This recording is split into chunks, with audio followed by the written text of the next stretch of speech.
नमस्ते साथीहरु, आज म फेरि अर्को भिडियो लिएर आएको छु हैन, जुन कि क्लास 11 को युनिट 11 रहेको छ हैन। जर्नल प्रोपर भन्नुपर्दा हाम्रो हुन्छ उपयुक्त जर्नल हुन्छ। यसलाई नेपालीमा उपयुक्त जर्नल भन्ने गर्छ।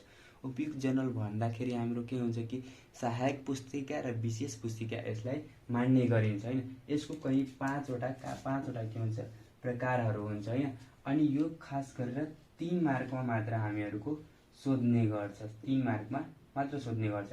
अब 5वटा यसको प्रकारहरू के छ हैन। त फर्स्टमा भयो ओपनिङ एन्ट्री, त्यसपछि क्लोजिङ एन्ट्रिज हैन, त्यसपछि ट्रान्सफर एन्ट्रिज, अनि त्यसपछि एउटा छ एडजस्टमेन्ट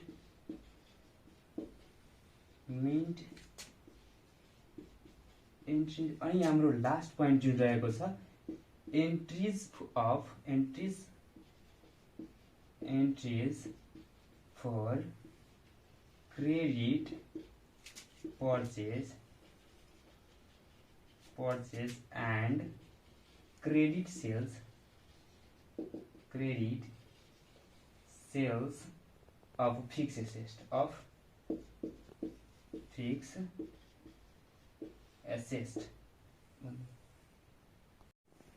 ल यो ओपनिङ एन्ट्रिज भन्नुपर्दा सुरुको एन्ट्री, त्यसपछि क्लोजिङ अन्तिम एन्ट्री हैन, अनि ट्रान्सफर एन्ट्री भयो, अनि एडजस्टमेन्ट एन्ट्री। यसमा हामीहरुको 3 मार्कको न्युमेरिकल यही सोध्ने गर्छ। यो चाहिँ हामीहरुलाई सोधिरहेको थियो पहिलाको सिलेबसमा सोधिरहेको थियो, तर आजकल चाहिँ एडजस्टमेन्ट एन्ट्री चाहिँ सोध्ने गरिन्छ र यसको अर्को नाम चाहिँ एडजस्टमेन्ट ट्रायल बाइलेन्स छ यसको अर्को नाम। यसलाई अरु नामबाट पनि चिनिन्छ भन्नुपर्दा 6 कलम। अनि हामीहरु 12 मा चाहिँ 12 कलम पढ्ने गर्छौं यहाँ, अनि 11 मा 6 कलम पढ्ने छौं हैन। अब यसमा हामीहरु के पढ्छौं हैन, त्यसको बारेमा। यो एडजस्टमेन्ट ट्रायल बाइलेन्स भन्नुपर्दा ट्रायल बाइलेन्समा जुन आइटमहरु जुन आइटमहरु छुटेको हुन्छ त्यसलाई हामीहरु के गर्छौं कि यहाँ राख्ने गर्छौं, एन्ट्री गर्ने गर्छौं हैन। अनि यहाँ चाहिँ हाम्रो ती 6 वटा कलम हुन्छ हैन। 6 वटा कलममा चाहिँ हामीहरुलाई यसलाई बनाउनु पर्ने हुन्छ। 3 मार्कको एक्जाम आउँछ हैन, एक्जाममा 3 मार्कको न्युमेरिकल सोध्ने गर्छ हैन। अब त्यही चाहिँ हामीहरु यहाँ न्युमेरिकल एचएसबी को क्वेशन एउटा राख्छु हैन, त्यसलाई चाहिँ हामीहरु सोलुसन गरेर तपाईहरुलाई हेराउने छु हैन। तबसम्म तपाईहरु हेर्दै गर्नु होला, सुरुदेखि लास्टसम्म हेर्नु, पक्कै न्युमेरिकलहरु बुझ्नेछ हैन। अनि त्यसपछि नबुझेको खण्ड तपाईहरु कमेन्ट पनि गर्नु हैन। ल साथीहरु, यो चाहिँ एचएसबी 2075 सालको सेट चाहिँ तपाईको ए रहेछ, क्वेशन नम्बर 14।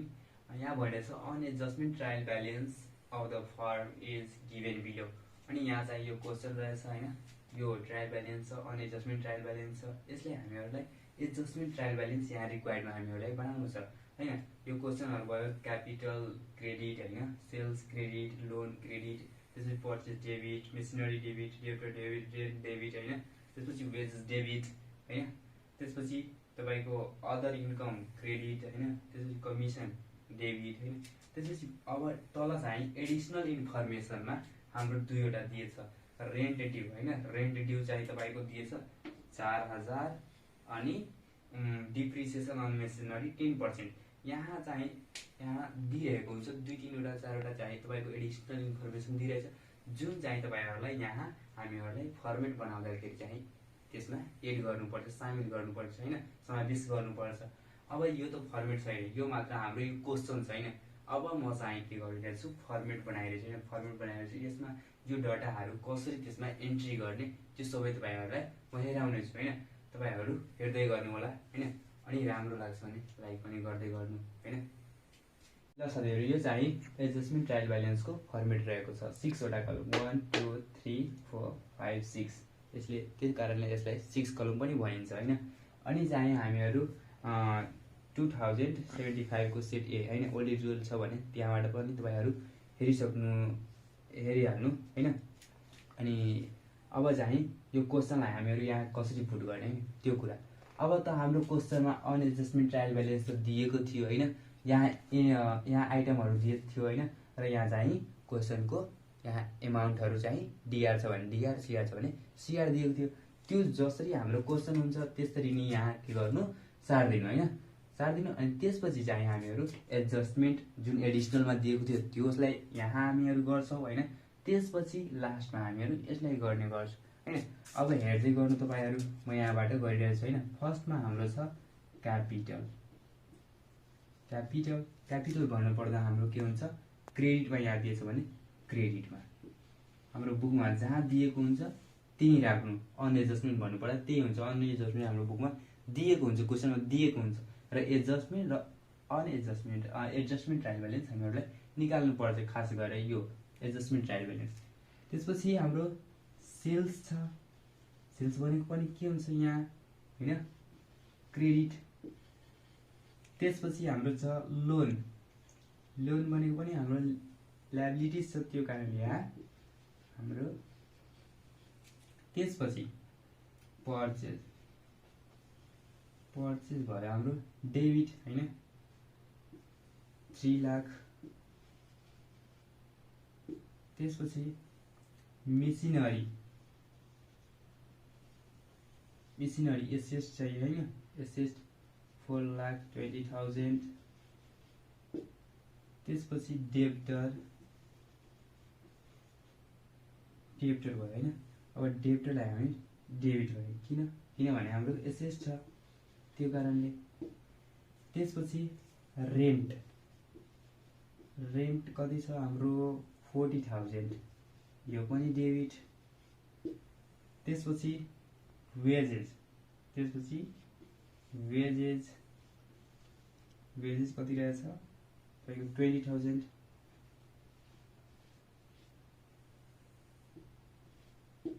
त्यसपछि अदर इन्कम। अदर इन्कम, त्यो यो अदर इन्कम भन्नुपर्दा हाम्रो इन्कम छ त्यो कारण यहाँ के हुन्छ, क्रेडिटमा 50,000। त्यसपछि अब हाम्रो लास्ट जुन पोइन्ट छ जुन छ कमिसन। कमिसन अब कमिसन भन्नुपर्दा डेबिट होइन। कमिसन त रिसिभ भन्थ्यो भने हाम्रो क्रेडिट हुन्छ, रिसिभ भने चाहिँ भने डेबिट हुन्छ। अब त्यसपछि यहाँ लेख्नु के, यहाँ यस्तो अन्डरलाइन गरिदिनु। अनि त्यसपछि के लेख्नु, एडजस्टमेन्ट। एडजस्टमेन्ट। अब एडजस्टमेन्टमा के लेख्नु होला, जुन तपाईँको एडिसनल इन्फर्मेसनमा दिएको हुन्छ तल त्यसलाई राख्नु होला। यहाँ चाहिँ हाम्रो दुईवटा दिएको छ। फर्स्ट छ रेन्ट ड्यू, कति छ 4,000। त्यसपछि सेकेन्ड छ डिप्रिसिएसन अन मेसिनरी 10%। अब यो दुवै छ, यो दुवैलाई हामीहरूलाई अब कहाँ कहाँ गर्छु त्यो हेर्नु। अब यो दुवैको काम के छ कि अब हामीहरूलाई भन्छ रेन्ट ड्यू। त ड्यू भनेको अर्थ हुन्छ हामीहरूलाई बाँकी होइन, कहीँ न कहीँ हामीहरूलाई एड गर्नुपर्छ। एउटा यसको म्याथमेटिक फर्मुला छ डिआर र डिआर प्लस हुन्छ, सिआर र सिआर चाहिँ हाम्रो प्लस हुन्छ, अनि डिआर र सिआर हाम्रो के हुन्छ माइनस हुन्छ। यो कुराले बुझ्नु होला होइन। अब हामीहरू रेन्ट ड्यू भनिरहेछ होइन, त रेन्ट ड्यू कति छ 4,000। 4,000 हामीहरू एडजस्टमेन्टहरू, यो एडजस्टमेन्टहरू छ त्यहाँ हामीहरू यसको काम यहाँ गर्छौँ है। अनएडजस्टमेन्ट त क्वेसनमा थियो त्यसको काम भइहालेछ। त्यसपछि एडजस्टमेन्ट कति छ ड्यू छ। ड्यूको अर्थ हुन्छ हामीहरूलाई कहीँ न कहीँ एड गर्नुपर्छ। अब हेर्नु ड्यू कति छ 4,000 होइन। अब रेन्ट हेर्नु त रेन्ट यहाँ छ, रेन्ट यहाँ डेबिटमा छ होइन। अब हामीहरू डेबिटमा राख्छौँ भने तब नै एड हुन्छ, डेबिट एड हुन्छ होइन। तब 4,000 हामीहरू यहाँ डेबिटमा राखिदिनु होला यहाँ। अनि क्रेडिटमा राख्थ्यो भने घटिहाल्थ्यो, तर हामीहरूलाई आउटस्ट्यान्डिङको अर्थ हुन्छ बाँकी, त्यसलाई कहीँ न कहीँ के गर्नुपर्छ एड गर्नुपर्छ, त्यो भयो। त्यसपछि डिप्रिसिएसन अन मेसिनरी 10%। डिप्रिसिएसन भन्नुपर्दा के हुन्छ कि कहीँ न कहीँबाट हामीहरूलाई घटाउनुपर्छ, लेस गर्नुपर्छ त्यो कुरा। यहाँ ड्यू वा आउटस्ट्यान्डिङको अर्थ हुन्छ एड गर्नु, र यहाँ हाम्रो मेसिनरी डिप्रिसिएसन अन मेसिनरी भन्नुपर्दा डिप्रिसिएसन कुनै पनि फिक्स एसेटमा वा कुनै पनि एसेटमा भन्छ भने डिप्रिसिएसन हामीहरूलाई के गर्नुपर्छ लेस गर्नुपर्छ यो कुरा छ। त 10% अब के को 10% मेसिनरीको। अब मेसिनरी हेर्नु त कति छ 4,20,000 छ हैन। त यहाँबाट हामीहरूले 10% गर्नु कति हुन्छ 42,000 हुन्छ हैन। त 42,000 हामीहरू कहाँ राख्छौँ भने घट्छ, डेबिटमा राख्छौँ भने के हुन्छ एड भइहाल्छ। त्यो कारणले हामीहरू कहाँ राख्छौँ यसलाई क्रेडिटमा 10% काटेर राखिदिनु 42,000 4,20,000 को 10% 42,000 हैन। अनि अब यो एडजस्टमेन्ट भन्ने जुन कुरा छ एडजस्टमेन्ट जुन एडिसनल इन्फर्मेसनमा दिएको हुन्छ त्यसलाई दुई ठाउँमा हामीहरूले एन्ट्री गर्नुपर्छ। दुई ठाउँमा भन्नुपर्दा के त यहाँ यो क्रेडिट छ भने यहाँ चाहिँ यसको ठिक सामने के हुन्छ यसको ठिक सामने यहाँ के हुन्छ यो डेबिटमा आउँछ 42,000। ल अब के छ अब यहाँ हेर्नु अब रेन्टको छ रेन्टको हैन रेन्टको 4,000 छ तर यो डेबिटमा छ भने यसको ठिक सामने यो कहाँ जान्छ क्रेडिटमा जान्छ। अब एडजस्टमेन्टको त कुरा बुझिहाल्नु भयो हैन दुई ठाउँमा एन्ट्री भयो यसको हैन। अब चाहिँ हामीहरूलाई के गर्नु छ कि यहाँ गर्नु छ एडजस्टमेन्ट ट्रायल ब्यालेन्स। त एडजस्टमेन्ट ट्रायल ब्यालेन्समा के गर्नु अब जुनमा एड गर्नु छ त एड गरेर यता राख्नु लेस गरेर उता राख्नु छैन भने त्यस्तै राख्दिनु हैन। जुन डेबिटमा छ भने डेबिटमा जुन क्रेडिट छ भने क्रेडिटमा राख्नु। अहिले यहाँ हेर्नु त यो क्यापिटल चाहिँ हामीहरूलाई क्यापिटल केही छैन यहाँ केही छैन भने यस्तो ड्यास गरिदिनु ताकि प्रब्लम हुँदैन कुनै हैन। अब चाहिँ क्रेडिट छ भने क्यापिटल क्रेडिट छ भने उता नि के हुन्छ हाम्रो अनएडजस्टमेन्ट ट्रायल ब्यालेन्समा पनि क्रेडिट हुन्छ हैन। यसमा कुनै चाहिँ एड भएको छैन एडजस्टमेन्ट। त्यसपछि सेल्समा पनि कुनै एडजस्टमेन्ट एड भएको छैन वा लेस भएको छैन त्यो कारणले यहाँ जस्ताको त्यस्तै। त्यसपछि लोन पनि जस्ताको त्यस्तै हैन 1 लाख। त्यसपछि अब हाम्रो पर्चेजमा पनि केही घटबढ भएको छैन भने पर्चेजलाई पनि तपाईँहरू यहाँ लेख्नु डेबिटमा हैन 3 लाख। त्यसपछि अब मेसिनरीमा त घटबढ भएको छ हैन घटबढ भएको छ के भएको छ अब यहाँ 4,20,000 छ हैन। अनि यहाँ चाहिँ एडजस्टमेन्टमा कति छ 42,000 छ हैन। अब यसलाई के गर्नु छ अब यो डेबिटमा छ यो क्रेडिटमा छ। अब हेर्नु त डेबिट र क्रेडिटको रिलेसन के छ लेस छ हैन। अब लेस गर्दाखेरि 4,20,000 बाट 42,000 लेस गर्दाखेरि हाम्रो कति आउँछ 3,78,000 जति आउँछ हैन। अनि त्यसपछि अब हाम्रो के छ कि डेब्टर। अब डेब्टरमा कुनै एड लेस छैन डेब्टरलाई जस्ताको त्यस्तै राख्दिनु 60,000 हैन 60,000 लाई हामीहरू डेबिटमा।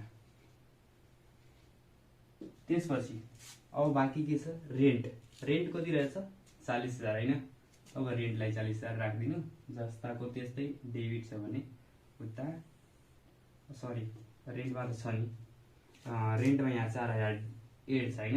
यो 4,000 एड छ भन्नुपर्दा 4,000 एड गर्दाखेरि यो 40 अनि 4 भन्नुपर्दा 44। त्यसपछि अब वेजेस भनेको 20,000 वेजेसमा केही छैन त्यो वेजेस चाहिँ 20,000 यहाँ लेखेको हुन्छ। त्यसपछि अब अदर इन्कममा पनि केही एडजस्टमेन्टमा एड लेस भएको छैन। यसको अर्थ अदर इन्कम पनि तपाईँ यहाँ राखे हुन्छ क्रेडिटमा छ भने उता नि क्रेडिटमा। त्यसपछि अब हाम्रो लास्ट जुन छ कमिसन हैन कमिसन कति छ 10,000 यहाँ डेबिटमा छ भने यहाँ कुनै एड लेस भएको छैन त्यहाँ पनि के गर्नु तपाईहरु यहाँ गएर डेबिटमा तपाईहरु लेख्दिनु 10,000।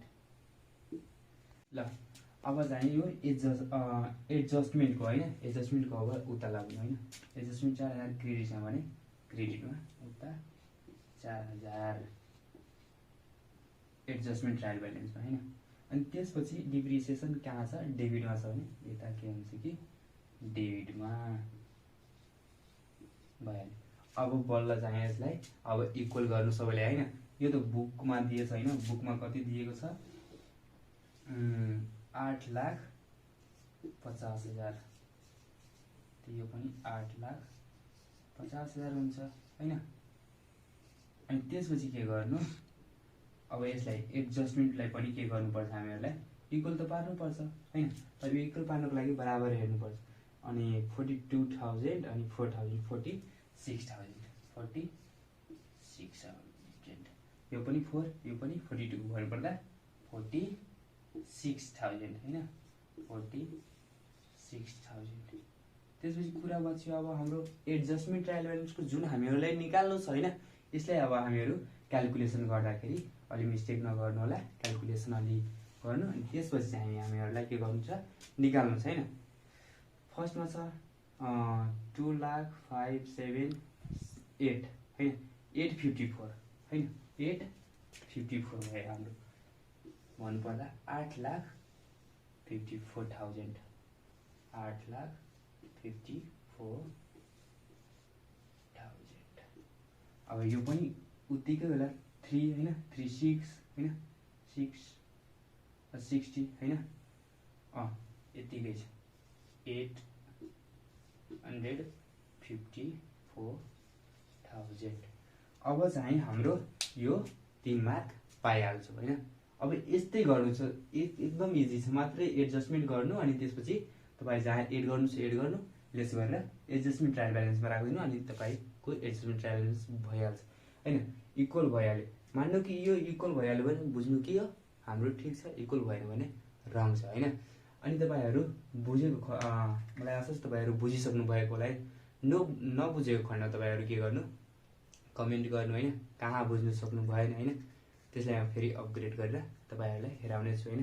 यदि तपाईँहरूलाई भिडियो राम्रो लाग्यो भने लाइक गर्नु, सब्सक्राइब गर्नु, ताकि मेरो भिडियो तपाईँहरूलाई चाँडै नै अपलोड गर्दाखेरि तपाईँको मोबाइलमा जान्छ हैन, तपाईँहरू हेर्न सक्नुहुन्छ, न्यू च्याप्टर पढ्न सक्नुहुन्छ हैन। त्यो कारणले तपाईँहरू गर्दै गर्नु हैन। अनि हामीलाई पनि के हुन्छ कि मोटिभेसन हुन्छ अझै भिडियो बनाउनको लागि हैन। त्यसको लागि तपाईँहरू त्यो गर्नु हैन, कमेन्ट गर्नु अनि लाइक सब्सक्राइब गर्दै गर्नु हैन। ल तब अर्को भिडियोमा फेरि भेटौँला, बाई।